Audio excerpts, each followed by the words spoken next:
when I am happy and confident in my body. It doesn't matter how much I tell you how much better it can be, how much more freedom there is on this side if you just eat like you got some sense consistently. Inevitably, grown adults always want to go back, just like foster children. But, so I can't have my coffee, but I want my sugar and my dairy. But I'm like, it inflamed you. I'm like, you don't remember when you used to drink that every morning and you had gut issues? You don't remember every time you would eat that meat? You don't remember your hormonal imbalance? Like, you don't remember?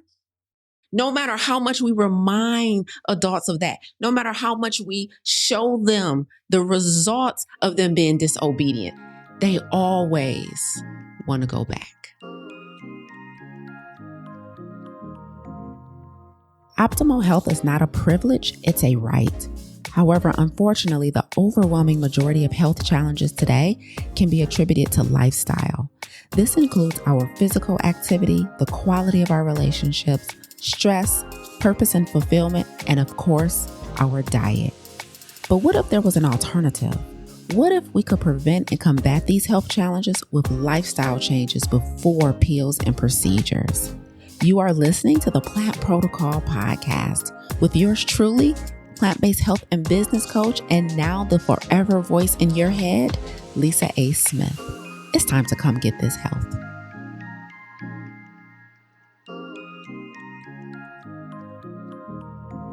Ever wonder why you struggle with discipline and consistency? Ever wonder why you struggle to stick to obedience, although you have the desire in your spirit? You know it's your season to make some significant changes in the way you do things, in your health, in your finances, in your relationship. Why is obedience so hard? Here's my theory. The thing that makes obedience so difficult is how unfamiliar it is, which means the thing that makes disobedience so easy is how familiar it is. Let me give you an example. I remember several years ago, I was in a relationship and I knew I had a gut feeling about whether or not this was the right relationship to be in. And I was in this relationship and I remember we were less than a year into this relationship. And I remember feeling like maybe I should take this to God, right? Now, forgive me in my spiritual immaturity at this time, right? We should ideally take things to God first, but I was a little late to the game and I was like, let me take this to God. And so I remember it was maybe on a Wednesday, I dropped to my knees and I said a prayer. I said, God, if this relationship is for me, please open the door in such a way that I cannot be closed. And if this relationship is not for me, please close the door in such a way that it cannot be opened. And would you know, because God answers prayers quickly, that 2 days later, that relationship ended. 2 days later. But like a lot of relationships do, it turns out that this will be the first of several breakups before it ended for good. But when this relationship ended, I was very pleased. I was like, wow, God, you answer prayers quickly. Like, wow, that was dope, right? And then 2 weeks later, they came calling me back and I accepted their invitation to come back. Now, I said that just 2 weeks earlier, I had prayed for the answer on whether or not I should continue in this relationship. I got the answer, but when the temptation arrived for me to go back, I fell to temptation. And it was partly because of how familiar it was. See, I've been through several, as many people have, I've been through several iterations of relationships and versions of myself and life over the past several years. And I've learned a lot of lessons. And one thing I know about obedience is that it becomes easier the more you do it. The more you surrender, the more it becomes easy to surrender. However, when you make a habit out of yo-yoing with your obedience, you also make a habit out of believing that it's safe to be disobedient because disobedience feels safe, right? Familiar relationships feel safe. It feels like I don't know what else is out there, but this I know, right? Being in a body that's not optimal, but that you're familiar with feels safe. Believe it or not, for some people, not having a lot of money is easier than having money and having more than enough. It's just something about it that feels safe. And that familiarity can sometimes cause us to compromise our own obedience.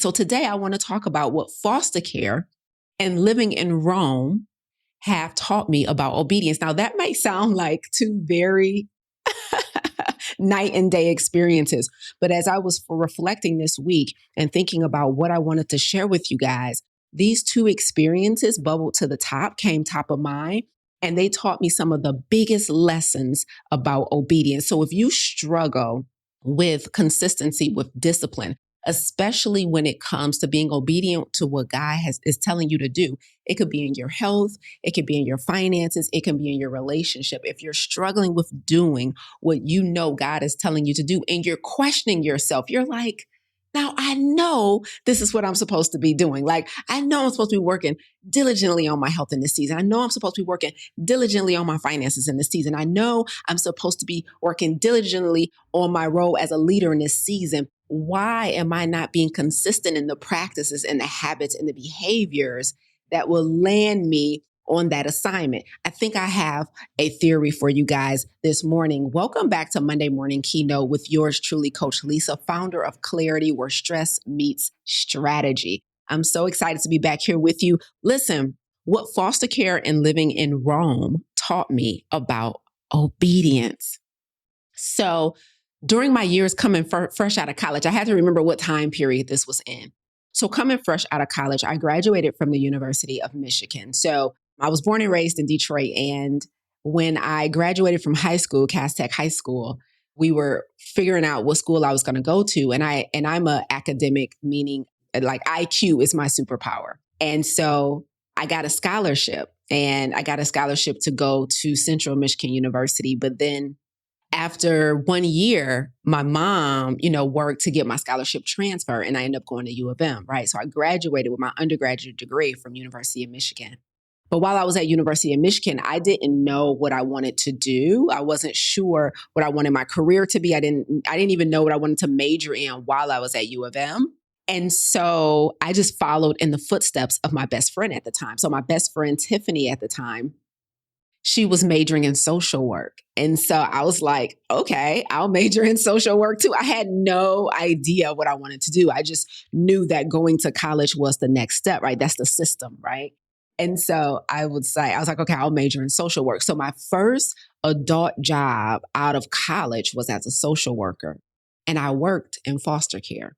And as a foster care worker for Oakland County in the state of Michigan, I was responsible for helping biological parents reunite with their biological children, and after Child Protective Services took them out the home for some reason, right? So Child Protective Services would get notified that maybe something was going on in the home. It could be everything from educational neglect to cleanliness to nutritional, neglect, sexual abuse, just a plethora of things that unfortunately happens to our babies across the country. And so when Child Protective Services would take the kids out of the home, me as a foster care worker, I was responsible for now working with the biological parents and working with the foster parents or the facility that the child was placed in to help reunite the family. The goal was to reunite the family. And I had to work with the court system. So I was working with all these different players at one time, right?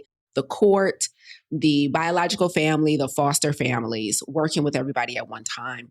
And I had to really work to try and make sure the kids got what they needed while they were in our care, and to make sure the families got what they needed to ensure they were ideally able to get their children back. And I've heard some terrible, terrible stories. I've witnessed some terrible, terrible things working in, child welfare. And it really is honorable work. Social work is such honorable work. And, there's some things that stuck with me. Like, there's some things I never forgot. There's some kids I never forgot. As a matter of fact, I remember a couple years ago, one of my former foster kids finding me on Instagram, and she reached out to me and she was like, Lisa. And I was like, oh my God. Like, it was such a big deal because she was a teenager. She was well, not teenager, but young, older than the average foster kid. And when I was working with her in Michigan. And so, this was a really imperative period in my career, developing me, working in child welfare. But one of the things that I never forgot, and I recently wrote about this in my book about radical obedience, one of the things that stuck with me was that it didn't matter how dysfunctional, unkept, dangerous the house was that we took the kid out of. The kid always wanted to go back. You would think, because we as adults with our developed minds and our developed ideas and our moral codes, we know what's good and bad. We know the difference between good and bad. We know the difference between safe and unsafe. We know the difference between clean and unclean. We know the difference. But as a young person, and this is all they've ever known, that's all they know. Therefore, they don't have anything else to compare it to. So if all they've ever known is that we eat cereal with water for breakfast, if all they've ever known is, my sibling or my parent or my grandparent touches me at night, if all they've ever known is I don't go to school or I don't go to school that often, right? It's not out of the ordinary for them. And so what will happen is that when we will take the kid out of the home, so Child Protective Services will have the first point of contact with the kid. And then their case would eventually get assigned to somebody like me as a foster care worker. And I would have to come in and I would have to start developing a rapport with the child and a rapport with the family. And when I get to talking to them and how they're feeling and what they're going through and what they're experiencing and trying to set their expectations for what's going to happen next, inevitably, every child wanted to go back. They wanted to go back. It doesn't matter that they used to watch their mom getting hit by another adult in the home. They wanted to go back, right? And it will be baffling for us as adults, but now we understand that that's the home they've always known. Their family pet is there and their stuffed animals are there. And when they were there, at least they were together with their siblings. When they got taken, maybe they got separated from their siblings, and everything that they've ever known was there, right? And so while we try to do our best to console them and soothe them and make them feel safe and help them to understand that you're actually safer now, that never quite landed. Maybe if the kid was older, much older, but the younger ones always wanted to go back. It didn't matter that the house didn't have hot water or heat. They wanted to go back, right? And they wanted to go back because it was familiar. And when we are taking out of situations that are familiar for a lot of us, is culture shock. Being on the other side of what's familiar is culture shock. We don't know anything about this. We've never had this experience before. We don't have a frame of reference for this. I want to go back to what I know. Yes, maybe the sheets hadn't been washed in months. Maybe there was little to no food in the refrigerator. Maybe I wasn't learning and being forced to go to school like I'm supposed to at this young age, but it is familiar. I want my sheets with the trucks on them. I want my stuffed animals that I'm used to seeing in the corner. I miss the noise that used to be in the house all the time. I'm not familiar with all of this silence. We would call it peace. To them, the silence is deafening. Right? No matter the status of the home, no matter the status of the they wanted to go back. They wanted to go back. No matter the promise that you're going to get clean clothes and fresh food and hot water and you don't have to worry about anybody putting their hands down your pants at night. They wanted to go back. They always wanted to go back. And what that taught me later on as I process my experiences as a foster care worker and as a social worker over the years. And I became a coach. And now I'm 10 years, our coaching company is 10 years old. So I'm 10 years into coaching and I'm comparing foster children to our adult clients in clarity. I'm comparing foster children to our adult clients who are trying to lose weight, to our adult clients who are trying to combat chronic stress, to our adult clients who say they want freedom, who say they want autonomy, who say they want, financial, who say they want optimal health. I'm comparing our adult clients who say they want their own business, who say they want unrequited love, like who say they want certain things. And I'm comparing them to foster children because that's my frame of reference. That's my historical background in my career. And let me tell you something. Adults, we are no different. It doesn't matter how many master classes I teach about the detriments and the risk of ultra processed food. It doesn't matter how many speaking engagements I do, how many stages I stand on talking about how deadly chronic stress is. It doesn't matter. It doesn't matter how much I show you my before picture when I was 60 pounds overweight. It doesn't matter how many stories I tell you about being in a long-term relationship that was not mutually beneficial, or working a 9 to 5 that wasn't aligned with my gifts, or suffering from abandonment issues because my biological father left. It doesn't matter how many times I tell that story. It doesn't matter how many times I show my before picture, like when I was not happy and confident in my body, and how I show you now how when I am happy and confident in my body. It doesn't matter how much I tell you how much better it can be, how much more freedom there is on this side if you just eat like you got some sense consistently. Inevitably, grown adults always want to go back, just like foster children. But, so I can't have my coffee, but I want my sugar and my dairy. But I'm like, it inflamed you.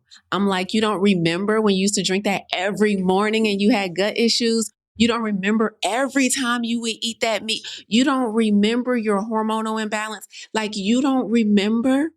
Okay, let me get this straight. You don't remember all the times you tried to fix that relationship. You proposed therapy and you even worked on yourself and you try all these different approaches. Like, you don't remember that. You don't remember how it fell on deaf ears. You don't remember how they still disrespected you. You don't remember how your needs and desires were not considered in the relationship. No matter how much we remind adults of that, no matter how much we show them the results of them being disobedient, they always want to go back. Would you believe we do this 30-day vegan salt, oil, and sugar-free challenge? And people will be 3 days, 5 days, 7 days, 1 week, 2 weeks into feeling better. And they still want to know, well, when can I eat sugar again? I'm like, wait a minute, I done did something wrong. Thank God for my experience in foster care, because as a coach, as a speaker, I used to beat myself up thinking something was wrong with me. I'm like, okay, let me go back to the lab for the 100th time and restructure my delivery because maybe I'm saying it wrong. Like, maybe I'm articulating the value of doing it this way wrong. Maybe it's something wrong with my message. Maybe it's something wrong with my curriculum. Let me get a new team. Let me write a new program because they're not getting it. Why do they still want to go back? Just like the foster kids. It doesn't matter how bad. Like, let me get this straight. We just did all this work for you to lose the weight. You complain endlessly about you not having confidence every time you looked in the mirror. You complain endlessly about how your inability to say no to people kept you overwhelmed, overextended, stressed out, and people pleasing. And when I teach you a strategy on how not to do that, when I help you test a new strategy and it works in your favor, you mean to tell me you're still willing to go back to saying yes, just so that people will like you, just so you can stand up, because you're afraid of being single, because you're afraid of being friendless. Let me get this straight. When I teach you how to activate radical obedience so that you always have favor from God and that you never have anything to worry about, You mean to tell me you're still not willing to create an exit strategy from the 9 to 5 that you say has been stressing you to the end of the earth? The thing that makes obedience so hard, listen to me closely, y'all. The thing that makes obedience so challenging for us, despite how dysfunctional the situation is that we're coming from, is that it is unfamiliar.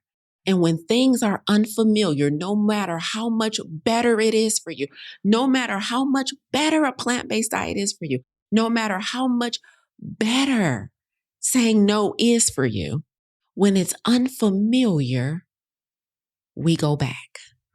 If we are not strong enough, if we have not put enough safeguards in place, if we haven't secured a coach in a community, if we haven't made sure that we drew boundaries and lines in the sand, we always go back.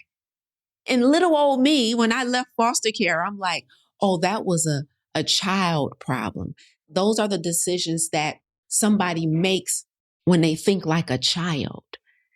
Turns out, when I got over here into coaching adults, we think the same way.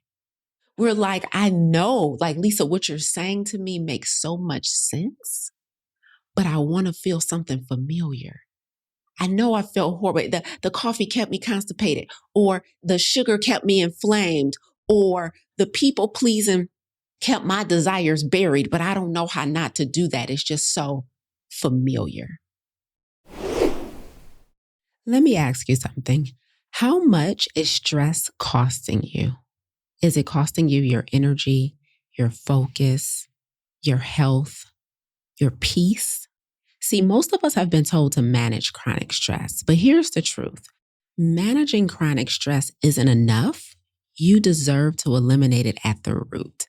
That's why we created the Clarity Lab, where stress meets strategy. The Clarity Lab is a 5-day immersive stress focus group.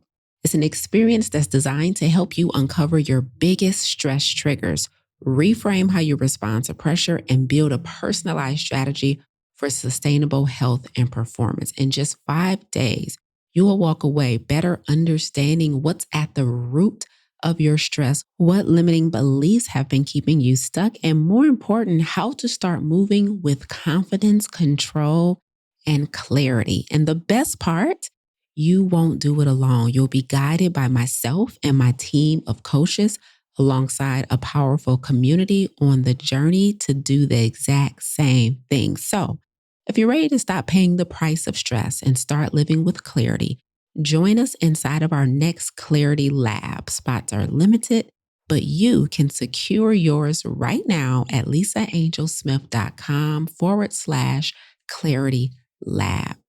That's lisaangelsmith.com/Clarity Lab. Clarity Lab is where stress meets strategy. I'll see you in the lab. In our mastermind in Clarity, we meet with our mastermind members a couple times a month. And during our last mastermind meeting here at Clarity, it was our first mastermind meeting in 2026. And so I did an evaluation with them, and I asked them a series of questions to evaluate their 2025, right? And, one of the questions, I asked about is just kind of like what went well, like what worked out for you, like what are you proud of from 2025? Like, let's reflect on the things that went right. You know what I'm saying? And so as we were reflecting on the things that went right, I was kind of sharing my answers as well. I was kind of sharing with them the things that I was proud of as well. And one of the things I talked about is leadership. I talked about how intentional I was about my leadership in 2025, right? And from a leadership perspective, though, I have to say this, from a leadership perspective, sometimes when you're used to being in charge and you're used to doing everything and you have the know-how and you know how all the things work and how all the pieces move in your business, sometimes, depending on what type of individual you are, it can be very challenging to delegate. And one of the responsibilities of a leader is delegation, right? So when I was talking to our mastermind about what I was proud of from 2025, I talked about my leadership skills and I talked about my intentionality on being more serious about delegation, right? And being an entrepreneur for a decade, even though I've had people work for me over the years, I've never really put a whole lot of effort and energy into building a team and into building a team that I intentionally trained, that I intentionally groomed, that I intentionally handed like full on responsibilities over to and completely taken my hands off of it. Like I've never done that. Like I've given responsibilities, but I always had a pause on things. I always, and as we all should as leaders in our business, but I always was right there just in case I needed to step in, take over, do it anyway, whatever it may be, right? But now in the second half of this year, 2026, I'm moving into a season where 100% delegation is going to be required. And from a leadership perspective, someone who's been in business this long, who's been doing mostly everything, even with help, but still kind of helping the help, if y'all know what I'm saying. My leaders who have a hard time, my individuals who have a hard time letting completely go of things, you can relate to this, whether it's you do this as a parent, whether you do this as a spouse, whether you do this as a 9-to-5er or as you do, whether you do it as an entrepreneur. There's a group of us, there's a population of us that have a hard time with fully letting go of things and fully handing some things over to other people, right? And I will be the first to admit that that was me as a leader. Like I like our clients, I like our people, our community to have a really great experience. And sometimes, right, I have struggled sometimes with believing that other people can deliver the experience the same way. And so I like for people to feel seen, heard, respected in our ecosystem. I like for people to know that they can trust us. And, sometimes delegation has been challenging for me. But one of the things I had to really reconcile is how necessary it is as I go on to do bigger things, as I go on to do other things. And so now that I'm in a season where full on delegation is no longer optional, it's no longer a nice to have, it is a must have. I'm having to surrender. I'm having to be radically obedient in my leadership and with delegation. And I'll tell you guys, literally just last week, I had a relapse. I did. Just last week, I told somebody on team, don't worry about it, I'll do it. I'll do it. Just forget it. I'll do it. Don't worry about it. I'll do it. Right. And I had a relapse because doing it myself, here's the lesson, is familiar. It's familiar. So radical obedience is saying in this season for Lisa, you have to delegate. You have to delegate completely. My issue is I've been delegating for years, but not like 100%, right? But radical obedience is calling for me to delegate 100% in this season, some things. And I had a relapse just last week. Is because it's just so familiar. It's just so easy to go back to doing it myself. It's the simplest way in my mind that things will get done correctly, right? Or timely, or mistakes won't be made, right? And I'm learning this lesson with you guys. Like I'm putting this into practice with you guys. We have to understand that obedience requires you, is going to require you to move through the unfamiliar. And so if you're like me and delegation is unfamiliar, complete surrender of tasks and responsibilities to other people is unfamiliar, then you're going to have to get used to unfamiliar, or you're going to have to get used to the consequences of disobedience. And here's the thing, it's not a secret how much familiarity feels good to us, how comforting it is. So let me tell you, I used to live in Rome, and I was just watching a show last night that reminded me of this. So I used to live in Rome, and when I lived in Rome, I worked at the United States Embassy.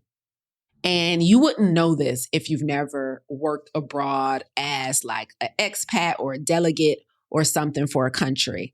But I worked at the United States Embassy in the city of Rome, Italy. And in the embassy, y'all, they have like a canteen. They have like a store, right? Now, here's what we know to be true. It is no secret that the food in the United States is risky, AF, right? It is no secret that there are chemicals and preservatives and things that are allowed in our food that are not allowed in other countries. We all know that we should be eating cleaner and healthier and all of these things, right? And so we know that it's better to eat fresh food. We know it's better to eat homemade food. We know it's better to avoid things that are ultra processed, packaged with a lot of food dyes and colorants and all of those things, right? But even with knowing that, there is a store inside of the United States Embassy in Rome for all of the Americans that are working in Italy. They can go to the United States Embassy and they can go to the canteen, which is on the lower level of the United States Embassy in Rome. And there is a store dedicated to all of our familiar products that we get here in the United States. But it's interesting that none of the familiar products are healthy. The food stuff, it's all junk. You're going to get your Doritos, you're going to get your Cheetos, you're going to get your soda, you're going to get Twinkies, you're going to get all of this junk food. There's a canteen inside of the embassy that caters to familiarity. Even knowing that none of this stuff is good for me, you might not have even eaten that stuff when you were back home, but it's something about seeing it while you're in Rome that is comforting. This is how psychological familiarity is. This is how dangerous familiarity is, because we see the stuff that's no good for us. We see the stuff that causes disease. We see the stuff that causes inflammation. But because we're living outside of our comfort zone, we're already living in the country that's unfamiliar. So to be able to see snacks and junk food that causes disease, that has carcinogens in it, that cause cancer, it feels good. It's not like, whoa, whoa, whoa, I don't want to see that stuff. It's not like, no, no, no, no, no, no, no. I ain't eat that. You like, oh, Twinkies. You like, feels like home. Like, what? Like, how does this processed crap make you feel so good? And so I just said all of that to say that it's not that you want to go back to dysfunction. It's not that you want to go back to disease. Like when you set out on a goal to lose weight or get off the medications or eliminate chronic stress or to free yourself from toxic relationships, like, I'm not mad at y'all. That's what I came to say. Like, we get mad at people like, why you keep going over there and you know they treat you like crap? Like, why you keep doing that and you know you gonna be broke? Like, why you keep doing that and you know that flares you up? Like, why you keep doing that and you know that's gonna make your chest hurt? You know that's gonna make your hair hurt? You know that's gonna increase your cramps that time of the month. Like, why you keep doing that? It's not that you want to go back to dysfunction. It's not that you want to go back to disease. It's not that you want to go back to debt. It's not that you want to go back to your hyper independence. You are trying to go back to what's familiar, right? But doing something long enough for it to become familiar is how you go from average to great. So I'm telling you guys, working in foster care and living in Rome taught me that it doesn't matter how dysfunctional a previous circumstance was. Familiarity has a bigger hold on us than we think. And if we're not careful, we'll risk our favor, because radical obedience gives you favor. We'll risk our favor for the sake of familiar. Don't do that. If you're on a health journey right now and you know you burnt out, overextended, overwhelmed, you know you've been saying yes to too much, or you know you've been taking on too much, or you know your faith muscle was weak, so you worry too much. Like, trust me when I tell you, like, stop succumbing. The disobedience will compromise all of your favor. Favor comes with surrender, y'all. You know you're supposed to be writing a book, but you keep on letting the fact that you're afraid to be seen and heard. You keep on letting the fact that you're worried about what other people will think, or you're worried about being judged. You keep letting that delay the assignment. And I'm telling you, it's not just delaying the assignment. It's not just about the book. It's not just about the program. It's not just about the course. It's not just about the business. It's about favor, because with obedience comes favor. And so stop letting the temptation of familiar draw you back into dysfunction, which compromises your favor. Does that make sense on today, y'all? I hope that makes sense. I hope that makes, because we keep on starting stuff and stopping. We keep on starting stuff and quitting. We keep on starting stuff and giving up. And it's only, I'm not mad at you because you don't want to be in a dysfunctional relationship. You just want familiarity. And sometimes it's not even that you want familiarity, it's that you're just trying to avoid unfamiliar. It's like, I don't even want this, coach. I just don't want things. I just don't want to be in the unknown. And I'm telling you, the unknown is where you go from good to great. The unknown is where you go from average to excellent. And I'm telling you guys, you're going to spend another year overweight. You're going to spend another year in massive debt. You're going to spend another year on a medication. You're going to spend another year at a 9-to-5 where you're miserable. You're going to spend another year in a relationship where there's no reciprocity because you're so busy trying to hold on to the familiar. So if you didn't take anything else from this, just know to activate radical obedience. And for those who don't know, because I haven't defined it today, radical obedience is doing what you're being called to do in this season of life, despite the presence of fear and uncertainty. If you are unwilling to do what you're being called to do, despite the presence of fear and uncertainty, you are compromising your favor. Does that make sense? I hope that makes sense. I hope that makes sense. Y'all give me y'all takeaways as I wrap up and get up out of here. RJ Plaza 48 said, glory. You speaking to me right now. Get the assignments done. Yes. Obedience is going to require you to move with low visibility. Unfamiliarity means you have low visibility. And if you take unfamiliarity as, I don't know what I'm doing, and it's something wrong with not knowing, it's something wrong with not being perfect, it's something wrong with not being good yet. Like if you're labeling not being good yet as a weakness, then you're going to struggle. You're going to struggle with obedience. You're going to struggle. Like a plant-based lifestyle is unfamiliar. Not having salt, oil, and sugar is unfamiliar. So you're going to let me get this straight. You're going to let unfamiliar compromise your health for another year? Forget it. I just start over when Lisa do the challenge again next year. You're going to let unfamiliar compromise your health for another year? That's crazy. It's not that it's hard to not eat refined sugar. It's not that it's hard to cook without oil. It's just unfamiliar. Just call it what it is. It's not hard, it's unfamiliar. And if unfamiliar keep on having this much power over you, you're going to spend another year doing what you've always done, looking how you always look, feeling how you've always felt. And if that's not what you want, you're in trouble. Okay? You're in trouble. Stacy said, so true. My mother was a foster care parent. We could not understand. It is built in. Yes. They always want to go back. Like, I get that you're trying to shower me with love and safety and security, but I want my mama. Yeah, she used to hit me. Yeah, but I want my mama. You know what I mean? And it's so important to recognize that that's not just a foster care thing. It's not just a foster kid thing. It's an adult thing. Because if you stop and look at your own behavior, you'll recognize you're doing the same thing. You're doing the same thing. I'm like, yo, but eating plants or taking a chance on yourself and putting yourself out there, this is the freedom you're looking for. Yeah, but I want to go back over there. I miss doing that over there. I'm like, Lord, the foster kids done grew up.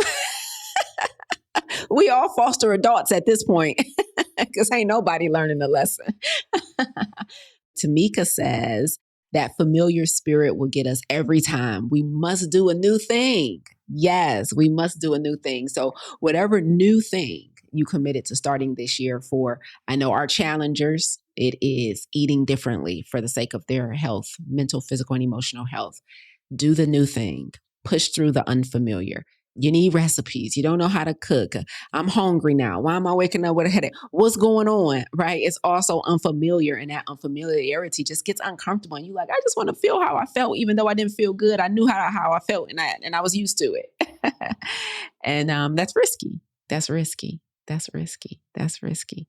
This is so good. Okay, so guys, if you are someone who needs some assistance with really moving through the unfamiliar and you want someone to see your blind spots, I invite you to apply for private coaching with me.